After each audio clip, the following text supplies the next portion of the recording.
Assalamualaikum warahmatullahi wabarakatuh.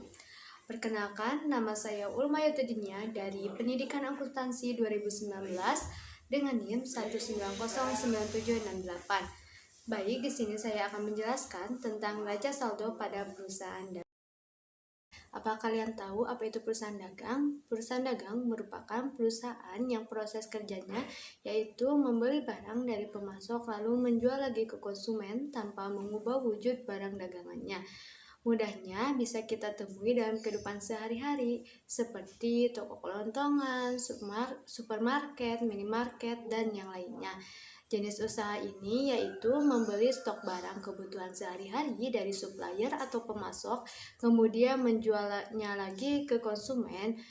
Selanjutnya, apa itu neraca saldo? Neraca saldo adalah sebagai suatu daftar yang berisi seluruh jenis nama akun beserta saldo total dari setiap akun yang disusun secara sistematis dengan kode akun dari buku besar perusahaan pada periode tertentu. Neraca saldo sendiri mempunyai isi berupa daftar yang menerangkan kumpulan saldo berasal dari data yang dipunyai oleh setiap rekening dari pihak-pihak terkait. Baik, kita memasuki ke jenis-jenis neraca saldo. Secara umum ada 3 jenis neraca saldo. Yang pertama ada neraca saldo yang belum disesuaikan atau unadjusted real balance. Neraca saldo yang belum disesuaikan adalah daftar saldo yang dibuat setelah semua transaksi diposting ke buku besar. Saldo-saldo akun di buku besar tersebut selanjutnya dipindahkan ke daftar saldo. Yang kedua ada neraca saldo setelah penyesuaian atau unadjusted real balance. Neraca saldo setelah penyesuaian adalah daftar saldo yang dibuat setelah proses penyesuaian akun-akun tertentu. Dalam penggunaan akuntansi berbasis akrual, maka ada beberapa akun yang perlu penyesuaian sebelum menyusun laporan keuangan. Yang terakhir yaitu neraca saldo penutup atau post closing trial balance, yaitu daftar saldo yang digunakan untuk memastikan bahwa buku besar telah memiliki saldo untuk awal periode berikutnya. Prosedur ini merupakan langkah akhir dalam satu periode akuntansi setelah ayat jurnal penutup dimasukkan. Semua akun beserta saldo dalam daftar saldo penutup harus sama dengan akun dan saldo neraca pada akhir periode. Pembahasan selanjutnya yaitu bentuk-bentuk neraca saldo. Bisa kita lihat di samping ini ya. Bentuk-bentuk neraca saldo yang pertama ada di keterangannya yaitu kolom kode nomor akun. Kolom tersebut berisi berbagai kode akun dari setiap akun yang terdapat dalam buku besar perusahaan tersebut. Nomor atau kode akun harus ditulis secara sistematis atau urutan melalui dari kode 1 yang menunjukkan kode harta sampai kode 4 yang menunjukkan kode akun beban. Yang kolom kedua ada nama akun. Kolom berikut berisi berbagai nama akun yang tercantum dalam buku besar perusahaan. Penulisan dalam neraca saldo diurutkan dari golongan akun harta, akun utang, akun modal, akun pendapatan, dan yang terakhir ada akun beban. Yang ketiga ada kolom debit. Kolom ini berisi saldo dari setiap akun yang memiliki saldo debit sesuai dengan buku besar. Yang keempat ada kolom kredit. Kolom ini berisi saldo setiap akun yang memiliki saldo total kredit sesuai yang ada dalam buku besar. Selanjutnya manfaat neraca saldo. Manfaat dari penyusunan neraca saldo bagi suatu perusahaan yaitu dapat memudahkan melakukan pengecekan terhadap kebenaran buku besar yang telah dibuat.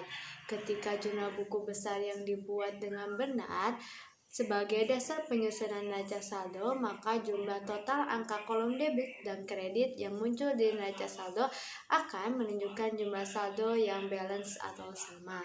Dengan demikian, neraca saldo dapat dianggap benar. Yang kedua, penyusunan neraca saldo bermanfaat sebagai sumber pembuatan kertas kerja atau neraca lajur dan sebagai dasar penyusunan laporan keuangan perusahaan. Tujuan umum menghasilkan neraca saldo yaitu untuk memastikan entry dalam sistem pembukuan perusahaan secara matematis dan benar.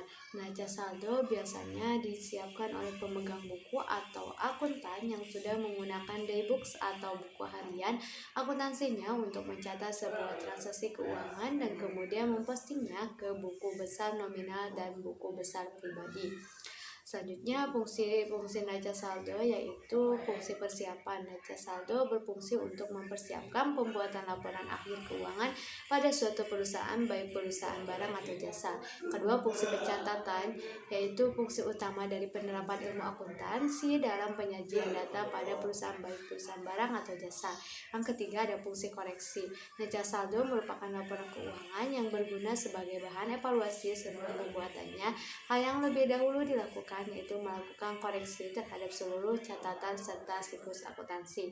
Yang selanjutnya, fungsi monitoring. Catatan neraca saldo yang bersih tentang ringkasan data pada setiap akun berfungsi sebagai informasi, juga dapat berfungsi sebagai monitoring keuangan dalam perusahaan, baik perusahaan barang atau jasa. Selanjutnya, bagaimana cara membuat neraca saldo perusahaan dagang? Berikut 4 langkah membuat neraca saldo pada perusahaan dagang. Yang pertama, siapkan format neraca saldo. Yang kedua, meninjau buku besar dan memindahkan setiap rekening beserta kode akun dan saldo akhir dari buku besar ke dalam daftar saldo secara sistematis. Yang ketiga, langkah selanjutnya setelah dipindahkan dari buku besar adalah menjumlahkan total saldo yang berada di kolom debit dan kredit. Ketiga, setelah diketahui hasil kolom debit dan kredit, langkah selanjutnya adalah memastikan bahwa kedua kolom tersebut hasilnya seimbang. Selanjutnya, kita mengetahui saldo normal neraca saldo pada perusahaan dagang. Jika di sini akan ditampilkan ya tabelnya, tanda plus di kolom artinya jika ada penambahan pada rekening tersebut ditempatkan di kolom debit atau kredit sesuai dengan tanda plus yang tersedia di kolom. Baik, selanjutnya agar lebih mengerti kita memasuki ke contoh-contoh soal.